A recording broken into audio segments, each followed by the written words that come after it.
What's up guys, my name is Adam Jeffrey Blanco, and in this video we're going to talk about how if you're in your 30s or 40s or above or beyond, then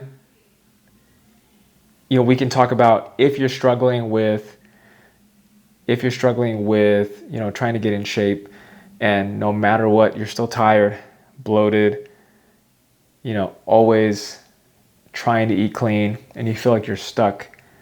You've been working out or not, you can't lose fat, you can't gain muscle, and there's a reason for that. And it's not just laziness or lack of willpower. See, most of the time, guys are focusing on the wrong things, and they're not really being consistent with certain aspects of their training. And I think one thing that I've seen guys do is that either they don't have the proper exercise routine, they're not strength training enough, they're not doing enough cardio, or they're doing too much cardio, and also they're eating too little. And so what that does is it basically puts you in a situation where you haven't really addressed maybe your hormone balance, your gut health, inflammatory, foods that you're eating, and also stress management. And a big one is poor sleep. So all these things have an effect on your body's ability to be in homeostasis or balance. So, and let alone lab results that no one really explains to patients. I've been in primary care, and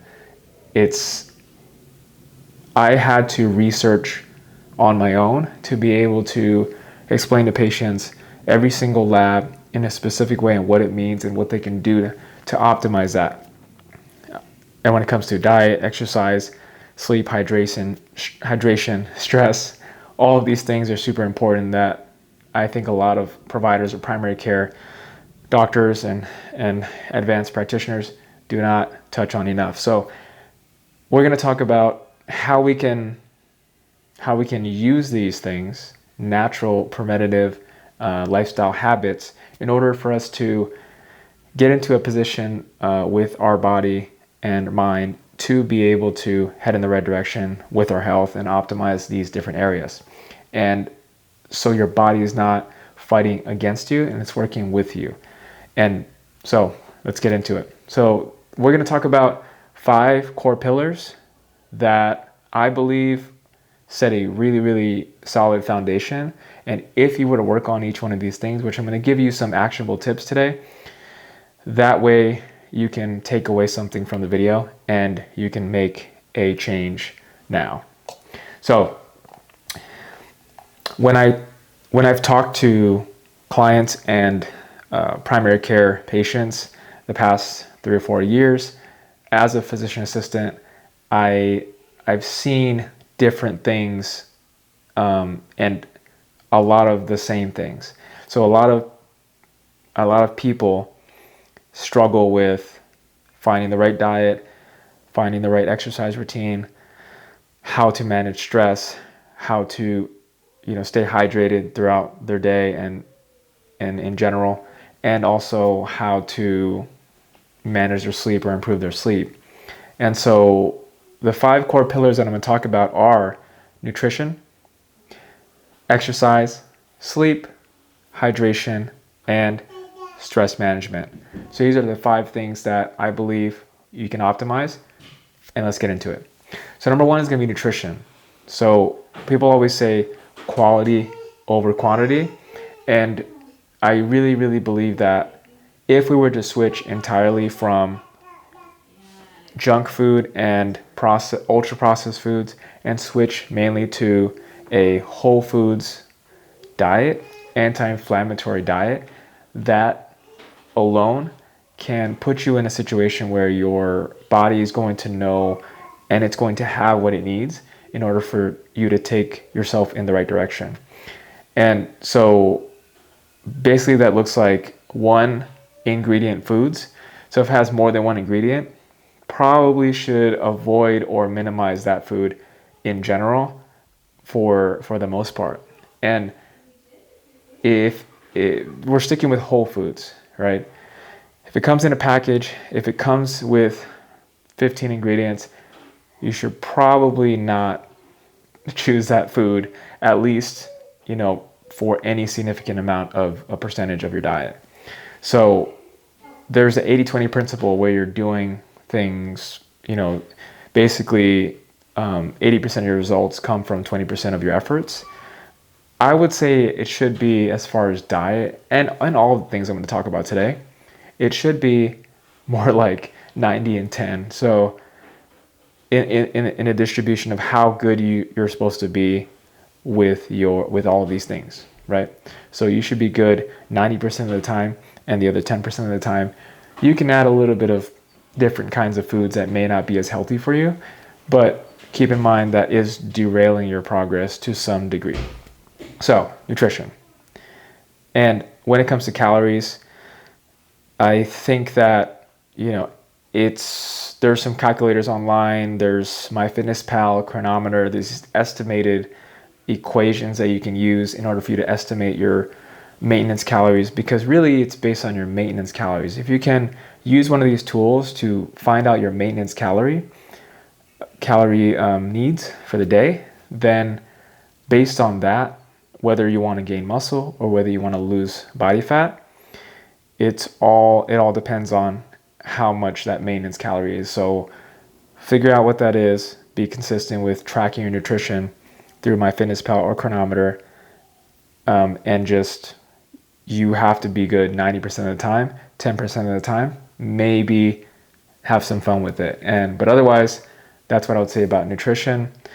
Just switching to real foods and taking away all the junk foods. And we all know what those things are. So the second thing is going to be exercise. So when it comes to exercise, we look at strength on one side and conditioning on the other side. Strength is going to be any kind of resistance training, right? Any kind of weight training where you have some kind of strength or hypertrophy-based program, kind of like a push-pull legs or a upper-lower split or full body 3 times a week. You can choose whichever one fits your schedule and fits what exercises you like to do. But really, anything you can do, I would suggest at least 3 to 4 times a week of focused strength training, where you're either adding weight every week or you're adding reps. So as long as you're adding one of those things and changing one of those variables, even if you keep the exercises the same, you will see progress and you will see results when it comes to your strength and hypertrophy, whatever goals, gaining muscle that you have. The second part of exercise is conditioning. Conditioning could be split into, I would say, 3 different categories. And number 1 is going to be high intensity interval training. And really there's 2 basic ones that I usually recommend. Number 1 is going to be something called the Norwegian 4x4. And this is where you use some type of cardio-based machine, either a rower or a bike or a ski erg or a treadmill. Basically, you're going to be achieving and sustaining a heart rate between 85 to 95% of your heart rate max, which is usually your heart rate max is like 220 minus your age. So if you're 20 years old, your max heart rate is 200. And so whatever 85 to 95% is based on that 200 heart rate, based on your age, that's where you're going to be able to calculate that heart rate for the Norwegian 4x4. Basically, you for example, you get on the Rogue Echo bike. You get on there for 85 to 95% of your heart rate, achieve that over the course of a minute, the first minute of that 4 minutes, and you sustain that for the entire length of the 4 minutes. Then you can hop off the bike or go at an easy pace for 3 minutes where your heart rate goes down, maybe to zone 1 to 2, and then you get back on to that, ramp your heart rate back up to the 85 to 95% for the remainder of the 4 minutes, and then you do that for 4 rounds. Super intense exercise, super awesome. great, and you feel awesome afterwards.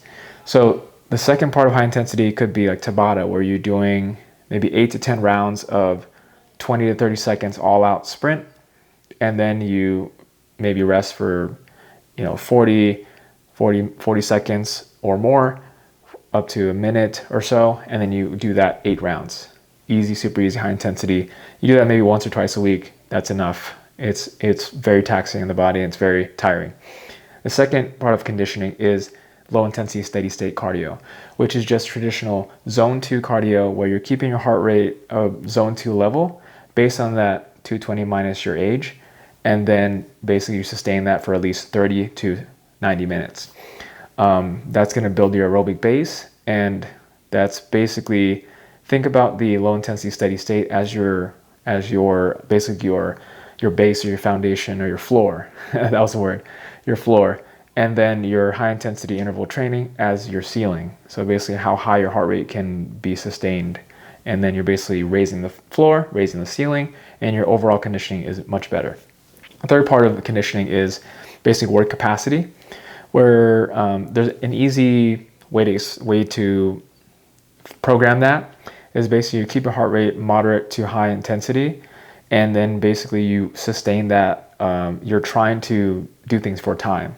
So for example, one easy workout is called the Lucky 7 circuit, and where you do 7 exercises, 7 reps each, 7 rounds. And you want to complete that under 20 minutes. If you can complete it under 15, elite conditioning. Under 18, solid conditioning. So that's going to be just to change it up, where you're kind of in that mid to high range of that, and to give a different feel for your conditioning. And overall, with all those 3, you're going to be solid. And then the third part of the 5 core pillars is sleep.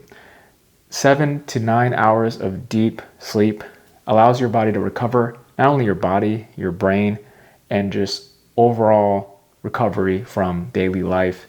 Super important. One easy tip that I can give you is the 3-2-1 rule. So 3 hours before bedtime, you want to make sure you are not consuming any food.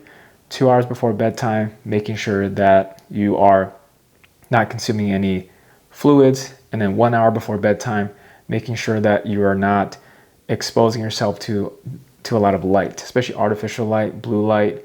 You can get blue light blocking glasses. Make the temperature in your house about, I would say, anywhere from like 60, 65 to 70 would be solid for most people. I know it's super cold for some people, but even if you have a blanket on, that cool temperature will allow you, what it does is it allows your body to make melatonin when your body temperature goes down, especially if you take a hot shower or warm shower or a bath. Just getting out of that stimulates the production of melatonin, and if you keep your room temperature cool, then even more so you're going to be keeping that melatonin sustained to help you fall asleep and stay asleep. And also blackout curtains helps a lot as well. So basically anything to kind of simulate darkness as much as possible, and prevent your body from kind of suppressing melatonin in different ways and stimulating. So definitely don't watch a scary movie or something that's going to trigger your anxiety or your stress levels to go up, because that's definitely not going to help you fall asleep. The fourth thing is going to be hydration. So hydration is really, really important for just overall processes. Our body is made up of 60 to 70% of water. And so a lot of it comes down to getting enough water, but also getting enough electrolytes. So having a balance. And it really just depends on whether or not you exercise and how much you sweat throughout the day. If in general, I would say about 2,000 to 3,000 milligrams of sodium is fine for most people, as long as you're healthy and you're not hypertensive, you're not sodium sensitive, or having other conditions that are related to sodium. But also, if you're an athlete or something, you definitely need more than 3,000 milligrams of sodium. I know for me, if I don't have upwards of 3,000 milligrams of sodium a day. If I'm training and I'm working out, which I do pretty much 5 to 6 days a week, I get cramps in my foot and different places that, it's just terrible. It's not something you want. So in order to avoid that, I try to make sure that I'm constantly drinking water throughout the day, and that's the majority of what I drink. And then especially if you drink coffee. Coffee is dehydrating, it's a diuretic, it's going to make you expel more water through your urine. And so you definitely don't want to be in a situation where you're not drinking enough water and electrolytes and you're drinking too much caffeine, because that's going to be a recipe for cramps and basically not a good situation. And it's good for recovery if you get enough hydration and throughout the day. The fifth thing is stress management. All of us are stressed chronically. There's all these things related to our job, related to our family, our friends, our goals and aspirations, and basically not getting enough sleep, not getting enough exercise, and all of these things can kind of overlap and factor into how you're going to feel. And so chronic stress basically puts you in a situation where you're increasing your chance of fat storage, and then your energy is going to be unstable throughout the day. So stress increases cortisol, which normally in a fasted state, it puts you in a situation to allow you to keep your blood sugar stable throughout the fast. And that way you have a steady stream of energy. So it kind of breaks things down, stimulates what's called gluconeogenesis, and then basically it can sustain a good amount of energy throughout the day if you're fasted. But when you're not and you're constantly stressed out, then you're always releasing cortisol, and that puts you in a situation where you're going to be increasing your cortisol, and then that is going to tell your body to hold on to more fat. And that's something that you definitely don't want to do. And plus it affects your sleep, your recovery, and also, day-to-day life responsibilities. So if you were to fix your sleep, your stress, things like testosterone rises naturally, you'll be more balanced throughout the day, your energy levels will be more stable, and that's what we're trying to do when it comes to root cause medicine. And so I know there's a lot, but if this resonates with you, hit subscribe down below, and I'm going to be dropping more videos every 1 to 2 weeks, depending on what I can do in my schedule. And so my goal is to help you optimize different systems in your body so you can feel and perform at your best. And comment down below what your biggest struggle is: energy, sleep, fat loss, and I'll make a video breaking down one aspect or more aspects of this depending on what you guys want to see. And so if you're ready to take a deeper root cause approach to your health, I offer a free consultation. I can put a link in the description below. If you want to work with me or see if we're a good fit, then we can see about discussing how we can work together. So thanks for watching. We'll see you in the next one. Peace.